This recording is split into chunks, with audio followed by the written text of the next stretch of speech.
Hello, everyone! Blue Star Saber once again to do another chapter review of One Piece. I believe I am currently live right now. Let's see, I'm currently doing it from a computer that is different from like my usual settings. So yeah, I am. Let's see. Hopefully that. Let's see. That I can't see what the runtime is for the live thing on this one, but hopefully it says I'm live, so hopefully that. But anyway, enough tackling, enough babbling. I'm here to discuss One Piece's 1022nd chapter, the stars that take the stage. Let's see, and all that stuff. So anyway, before we begin, the cover page is pretty much the Tontars. Let's see, playing hide and seek with frogs, and it's a nice, fun little cover and all that stuff. Not really much to comment on, but yeah. But anyway, the chapter begins with like narration about how originally Animal Kingdom Pirates started off with 30,000 members, and the Raid Samurai had only like 5,400 things. But it goes on about how the gap has slowly closed down thanks to like Ultima's like dumpling strategy. And all that stuff. And the fact, and it's revealed that yep, the Topi rowboat have been confirmed to be defeated right now. With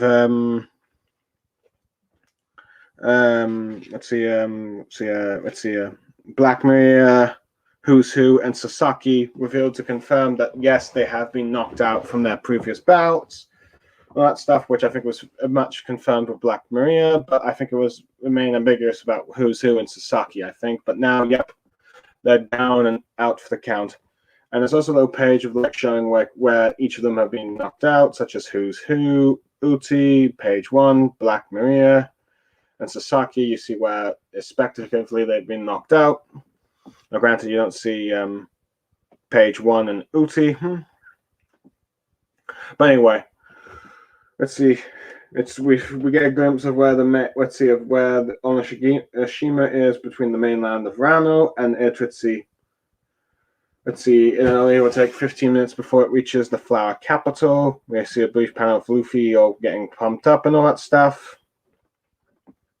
During this, anyway, while the battles against the Topi Ropos have now been concluded, there are quite a few other battles to be shown from One Piece and all that stuff, such as on the third floor of the castle is, Raizo versus, Fukurojui and all that stuff. You know, the Orochi's Shogun ninja, as he's using clone jutsu against his Nimpo earlobe crackers technique, which is apparently his ears just moving about, like a little stretching about and then hitting like the clones and all that stuff.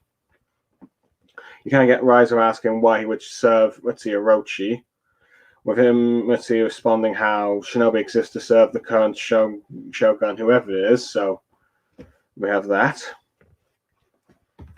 Raizo's serving a ghost, which makes him, accidentally spill his location when saying Oden. Are you referring to Oden?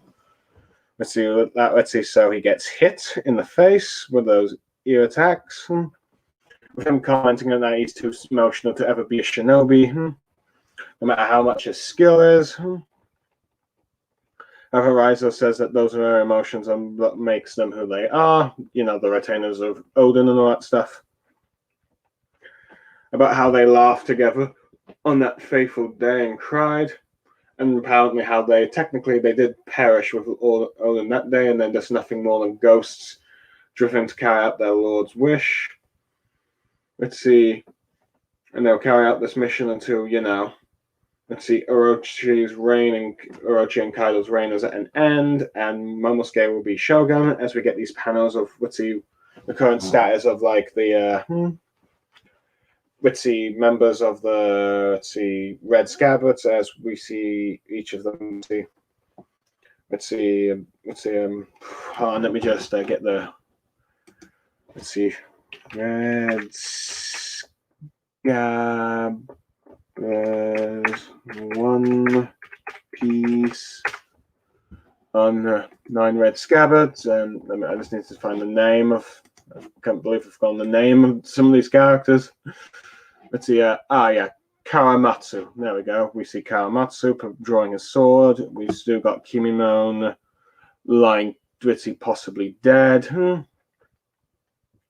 Let's see. Next, Komoshi rushing to, like, I believe. Let's see.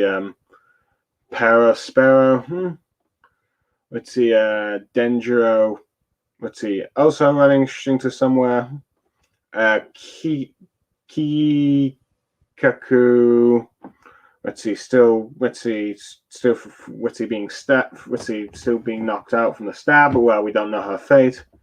Izo. Also rushing to a battlefield. Ashura Donji collapsed in the pool of blood for where he left off, and Inuarashi appears to be continuing his fight against Jack. So we have that. But anyway, but elsewhere on the third floor, we are seeing a continuation of Killer's fight against Basil Hawkins, and it seems that he has taken down many of the doll replacements that he has, as we see a pile of them about. And it seems like, as he's asking how many he has, but he says he barely has any out. Let's see, any left. The Killer says he pities those lives, but he continues to stab Hawkins. However, Hawkins comments about, let's see, whose lives that are left. And all that stuff, and it's revealed on the end. We go to the second floor where Law and Kid are fighting Big Mom, and Kid has suddenly gone injured from a stab wound. And let's see, it's revealed that, and Killer, and Killer realizes that Hawkins has a doll of his Captain Kidd, and let's see. So if he ends up, stabbing him, he could risk killing his captain, which Basil Hawkins gleefully boasts about how despite it would have been satisfying to allow Killer to try and stab him by killing Kid, by stabbing him and in turn so killing Kid without even realizing it. But he decided to it's more entertaining to have Killer struggle to attack him while his captain's life is in the way. Let's see. Since the only way, so yeah. So Bray marks Killer about put on a show for him with Killer just laughing about how he just likes Hawkins' style of being sarcastic, showing that he's not completely all that phased about his taunting. But now it's very curious to see how Killer will try and take down Basil Hawkins without, killing his captain, because, well, he's loyal to his captain and all that stuff. So yeah, that'll be interesting. But anyway, we go to the Performance Skull Dome, and where King and Queen are taking down quite a lot of what appears to be a mixture of the Smile users that have headliners and all that have defected due to Tama's fruit, as well as other members of the Beast Pirate that defected to the Queen's actions and stuff.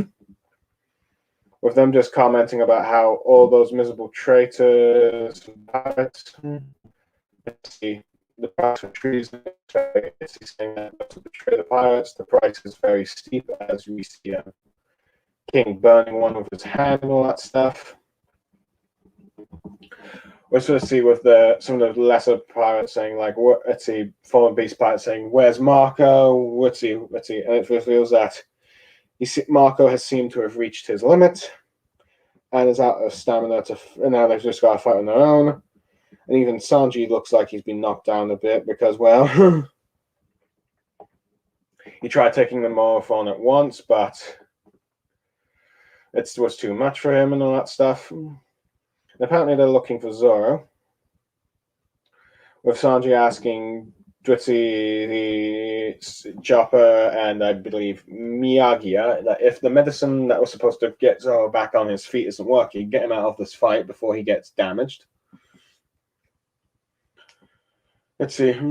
Let's see, like, granted, they comment about how it'll take longer for Zoro to recover due to the injuries he sustained during Kaido, with Chopper telling Zoro to keep up and all that stuff. But anyway, Sanji goes back to attack, gets up and attacks Queen. Let's see. Okay, with like just from the cheers from the spectators, though King is continuing to try and find Zoro because, well, he's been given some kind of strange treatment, so he wants to wipe him out before that. Anyway, we also see Pespero. Let's see. Witty getting annoyed at the beast parts because there's smoke, because all the dust on the battlefield has covered his field of vision, and he can't shoot properly because he wants to be the one to eliminate Sanji. But eventually, he does find the target to Sanji and all that stuff, as he wants to eliminate him because, well, if he had simply married Pudding, none of this would happen, and they wouldn't have to team up with the Beast Pirates. Which is a bit ironic, because I'm pretty certain the Big Mom Pirates were always going to assassinate Sanji and, betray Judge, though perhaps this is just... I'm not sure if this is Oda forgetting or just Pespero just trying to stretch the truth a bit of like what actually happened, because, well, you tried to betray him first, but yeah. Before he could attack Sanji, and as he's about to do it, as he says, as he calls Sanji Jammer's biggest failure, he's about to shoot with a candy arrow. Let's see, Namamuku, let's see, let me just get it. And Nikamushi, let's see, attacks Pespero, saying that we're scratching him with his horse, saying that this is for Pedro, and it looks like he's sent him flying quite a bit. And it looks like that fight at Nekamushi versus Pespero fight has finally begun. Let's see. Anyway, the Beast Pirates managed to found Zoro as his allies are trying to get him out of the area, while others are trying to protect him since, well, he's vital to the battle. However, King has arrived in front of him and is about to use a flame move to attack Zoro. Sanji just commenting about how he has to do everything for Zoro, with Chopper saying, "Leave him alone." However, Marco comes to Zoro's defense using the Undying Frizzle, which I think he used once against, Sasaki and the Marineford when he tried to kill Luffy, as the King is using an Imperial Flame. With Marco talking about how he heard tales from long ago about a race on top of the Red Wall that could burst into flames, and apparently King the Wildfire is apparently one of those members of that race of people, which we know that Big Mom was talking about a bit early on. However, Queen has also arrived, and they're both about to attack him. Since why is he still alive? Since the White Pit Pirates are supposed to be dead already. However, Marco says, "Oh, you know what? You're right. I give up." Puts up his hand and says, "I give up." He gives up, and that's it for him today. However, Zoro escapes his bandages, much to Chopper's shock. With Marco continuing, it's time for the stars to take the stage. With spectators commenting that Zoro's back as... Zoro's using the Free Sword style Purgatory Oni, and Sanji using the Diablo Moton. As King and Queen notice, they get attacked by the moves of Giri and Mallet. And you can see that Queen has been kicked while King has been slashed. With the allies cheering that they're under here, that they're finally, back on. That they're back onto the fight, the Straw Hats. With Zoro commenting to Sanji that if we conquer this battle, with Sanji continuing saying that they'll he's right. Yeah, we're going to catch a glimpse of Luffy being the king of the pirates, and that's the end of the chapter and all that stuff. First off, I gotta say, I liked how the narration goes about how the numbers were originally like 30,000 versus 5,400, but as time went on, due to like all these different strategies and let's see defections, particularly from like Queen's actions, and Tama's like downgo sampling. Let's see the two sides have managed to become more even in terms of numbering, and let's see and all that stuff. Not to mention that the Toby Robo have all now been now down and out, and we finally got a confirmation that yes, they are all beaten. They're finally being all defeated. Let's see, as we finally learn that Black Maria, Who's Who, and Sasaki are down and all that stuff. Because I think I mentioned earlier how look, while Black Maria was shown to be knocked out, it wasn't quite clear that Who's Who and Sasaki were. I mean, granted, they did get some finisher moves like Jinbei punching him in the face, and let's see, punching him in the face, and Frankie with the laser beam with Sasaki, but it never really. But it never really confirmed it for those chapters. It's like, ooh, that looks like a down for the count, but now we've actually seen them knocked out, so that's nice to hear. And it's interesting that we learned that Armin Kashima is 15 minutes away from the mainland, and it will collapse down. Well, granted, as we all know from other shonen manga, 15 minutes means like a lot longer than it actually does. Let's see, real lifetime, so probably be like about an hour or so, but yeah, or a couple of episodes, because well, this is shonen time for you. But yeah, but this gives us at least a bit of a glimpse of Luffy as he's still fat and ready to pump up, with like the Law's crew and Karibo just looking on from the sidelines. But anyway, it's nice to see that we get a few bits of battles from like, let's see, from like 9 Reb Scabbards, particularly Raizo versus Fuku Rokichu. Sorry if I'm pronouncing the name wrong. I do like how we've got Raizo using his Nitsi clone jutsu, and let's see, and we end up learning that those long ears are actually supposed to be a part of a ninjutsu attack called Elub Crackers. And that stuff, it's silly enough to work. Let's see, it's enough to work and all that stuff, so yeah, this is One Piece. But I do like how, let's see, Fuku, let's see, uses Raizo's, let's see, loyalty to Oden to, let's see, figure out which one of them's the actual clone, let's see, which one's the real one amongst the clones, when Raizo accidentally was asked, "Are you referring to Oden?" as he gets attacked and all that stuff. So there we go with that. But yeah, it's interesting to learn that. Let's see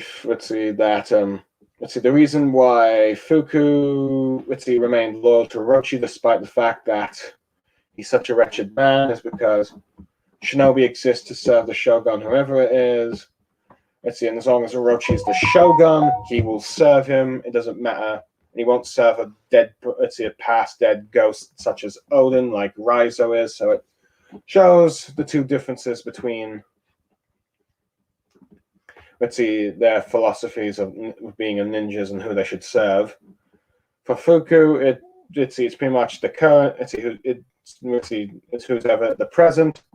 While Raizo will be the man that he was served in life, and will try to get his son to succeed and get son to succeed the Shogun title, as that's what he was meant to be and all that stuff. So there we go with that. So there we go with that. So that's what we got with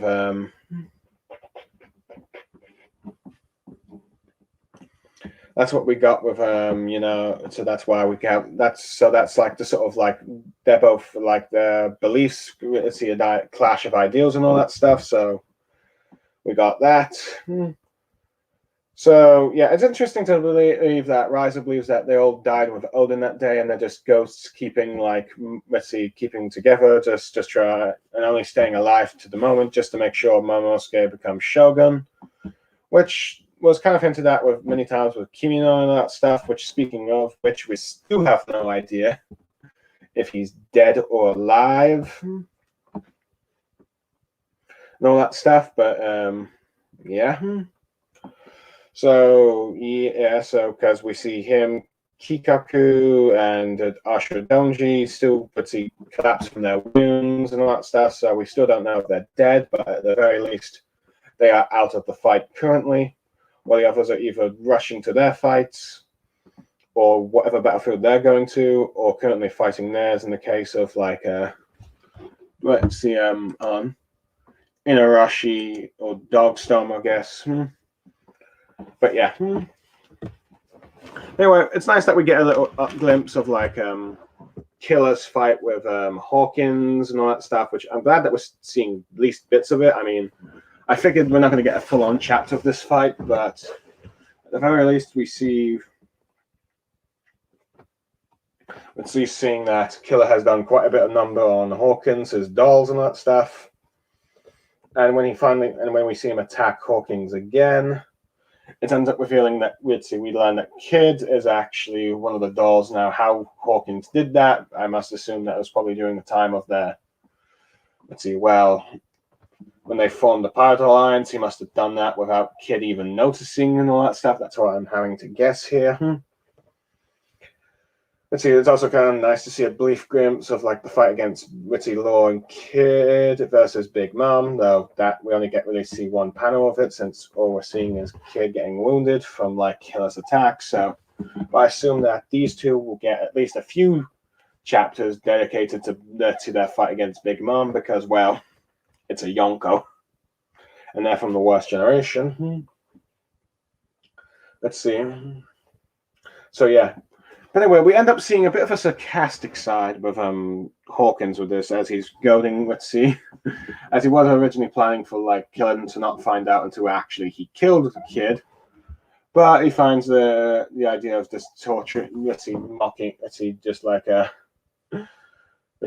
more entertaining to make Killer struggle of trying to beat him without trying to harm his captain, since the only way to beat him is to the only way to kill Hawkins is to also kill his captain, and we know that he's not going to do that because, well, he's a loyal first mate. Though Killer doesn't seem to be, all that fazed by it, and it looks like he even likes his Hawkins' sarcastic style, if I'm reading the translation correctly and all that stuff. So it looks like, whether or not Killer can find a way out of this, I do not know, but we'll wait and see. But anyway, we get a confirmation on Queen and King and all that stuff as they're just taking out, some of the traitorous members of their crew and all that stuff. And it looks like Marco has finally reached his limit. I mean, it's a little disappointing that we didn't get to see Marco fully fight these two, but what we did get was at least pretty good. And well, he did comment how fighting two pirates with bounties over $1 billion was pretty tough. So I suppose this was the natural outcome of the result, though granted it was becoming a bit more of Sanji versus Queen and Marco versus King. I bet he did fight around a bit both at one point. And it looks like he's finally worn out. Not to mention he also did fight Big Mom. And it looks like King and Queen are trying to find Zoro so they can, take him out before he recovers, which is actually a pretty clever strategy. However you look at it. And all that stuff. So there's that. So, but anyway, Sanji is getting back up to try and fight Queen and all that stuff, and trying to prevent them from harming Zoro, and I do like how he tells Chopper to get Zoro away from the battlefield if he won't recover and all that stuff. As it's taking more time for the medicine to take effect since he's wounded. The only issue I really have with this chapter is Pespero saying that, oh, it's Sanji's fault that they're in an alliance with the Beast Pirates since he was supposed to marry Pudding, but technically the Big Mom Pirates were going to betray, let's see, Gemma 66 to begin with and cause a sort of red wedding, but Sanji found out and teamed up with the Straw Hats and the Fire Tank Pirates to, prevent that happening. So, yeah. So granted. So, but then again, perhaps it's just Pespero just trying to reimagine it as a way that makes his crew more sympathetic and all that stuff. Since I'm pretty certain, because either way, marriage or alliance or not, or red wedding or not, they would have had Gemma's technology and all that stuff, which would have been very useful for them. But yeah. Anyways, as he's about to attack Sanji, I'm glad that we're finally getting that Cat Viper versus Pespero fight as he tries to avenge Pedro, which I think we're probably going to get another comment about him as saying, how many times do I have to keep telling you, Minx? He blew himself up. It's not my fault. So we've got that.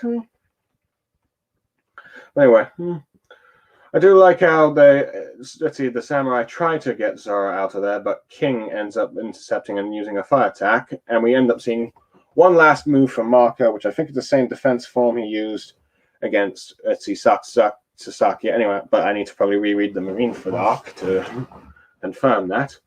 And here we end up learning a bit more about this lost tribe, about this near extinct or lost tribe that King was a part of, that Big Mom commented what he was and asked him to join her crew and all that stuff. And apparently that it's a race of people that wants to live atop the Red Wall who could burst into flames, which is King the Wildfire and all that stuff. So it seems that King is some sort of fire race, which who knows, might be connected to that Sun God from the One Piece lore. And I wouldn't be surprised if this race was wiped out by the world government when they first went atop of the Red Wall and all that stuff, but who knows? But yeah, so it seems like he's not from a Skypiea race like some people originally thought and all that stuff, so that's an interesting development. Anyway, as King and Queen are about to try and finish off Marco, he does a fake I give up and raises his hands. However, just as then, he says that it's time for the stars to take the stage. Zoro gets out of his bandages, much to the shock of Chopper. Let's see, with him and Sanji using their Diabo and Free Soul style, Purgatory Only and Mountain, and start doing attacks on both, King and Queen, doing their signature moves, kicking and slicing. And we see the damage has a bit of effect on these two, much to the cheers of their spectators. And I do like how these two, I do like the attack they used. I do like how they both comment that if they win this battle, Luffy will become closer to Pirate King as well. It shows just how much faith the Straw Hats have in, Luffy being Pirate King, and they believe that he will a step closer to it once, the Yonko are down and all that stuff. So, yeah, I quite liked that. I mean, granted, it is disappointing that we're not going to see. I know some people were disappointed with not getting a full-on Marco versus King fight when it looked like that's what we were getting, and we only saw bits and glimpses of it. But I think many people figured that Zoro's probably going to fight King eventually and all that stuff. And, well, since King seemed to be the right-hand man of Kaido, or at least one of the all-star with the highest bounty, since that's usually how it goes, Zoro takes on the second strongest of this crew, of a group and all that stuff. But yeah, from the looks of things, it seems to be a Zoro and Sanji tag team, with them, tag teaming against King and Queen, which I'm all for and all that stuff. So, granted, I'm hoping this will last quite a few chapters because we're only just starting to learn a bit more about King, about him being from a race of fire people from the top of the Red Wall and all that stuff. As King is the least developed of the three All-Stars. with Queen being the most developed, so, and the one with the most personality. Well, with King, we're not really seeing much, but now I'm hoping that with this fight, we do learn a bit about him. And it'll be pretty interesting because we got, let's see, the two strongest members of both the Straw Hats and the Beast Pirates, besides their captain, who have a bit of a bickering rivalry with each other, or don't like each other in a case, with like Sora and Sanji and King and Queen, them teaming up together to like beat, let's see, their common foe, their crew's common foe and all that stuff. So that'll be interesting to see, because I'm expecting we're going to get some bickering between the two, between the two groups, though I think it'll show that in the end, you know, Sora and Sanji, despite their rivalry and bickering, they are more willing to work together to make Luffy the Pirate King compared to like Queen and King and all that stuff. So that's what I think is going to happen there and all that stuff. So we got that. Now, is Marco down for the count? Who knows? Well, I mean, I do know that some people are still hoping that he will he might join Luffy in fighting Kaido or something. I know there are some of, let's see, doing that theory of like Luffy, Marco, Yamato, Momonosuke against Kaido, but that might not be the case. I don't know. I guess we have to wait and see what Marco does in the next few chapters and all that stuff. Now that Zoro has taken his place against King, all that stuff. Overall, I think I'll give this chapter a 9 out of 10. It's like we finally got confirmation that the Topiroko have all been taken out. It's nice to happen with that. And let's see, we get a bit of like Raizo versus Fuku. Let's see, Fukurokiju. Let's see, Killer versus Hawkins and the stakes with that fight with let's see, Kid. Let's see, Hawkins having a doll of Kid. Let's see, Raizo commenting about how they're ghosts, trying to fulfill, Oden's wishes and having Momosuke as Shogun. So we'll probably see this fight last a few chapters and all that stuff, with bits and pieces of it, or who knows, we might get a solo chapter of the fight. Who knows? I'm not sure. I think Raizo might end up being I'm not sure if Raizo might end up dying in the end, but I'm a bit 50-50 on him, but who knows? I assume at least some of the scabbards are going to survive. And let's see. And we now also got like the Sora and Sanji versus King and Queen fight, and a bit more of King's backstory about what his race is from. Let's see, all that stuff. Oh, and Cat Viper versus Pespero. So yeah, we got, let's see, now that Topiroko down, we've got all these fights with the big shots from Kaido's and Big Mom's crew that are currently in the battlefield. So yeah. Let's see, so yeah, 9 out of 10. Anyway, but yeah, I'm Blue Star Saber, signing off. Thank you for joining me, and I hope everyone has a nice day. Goodbye.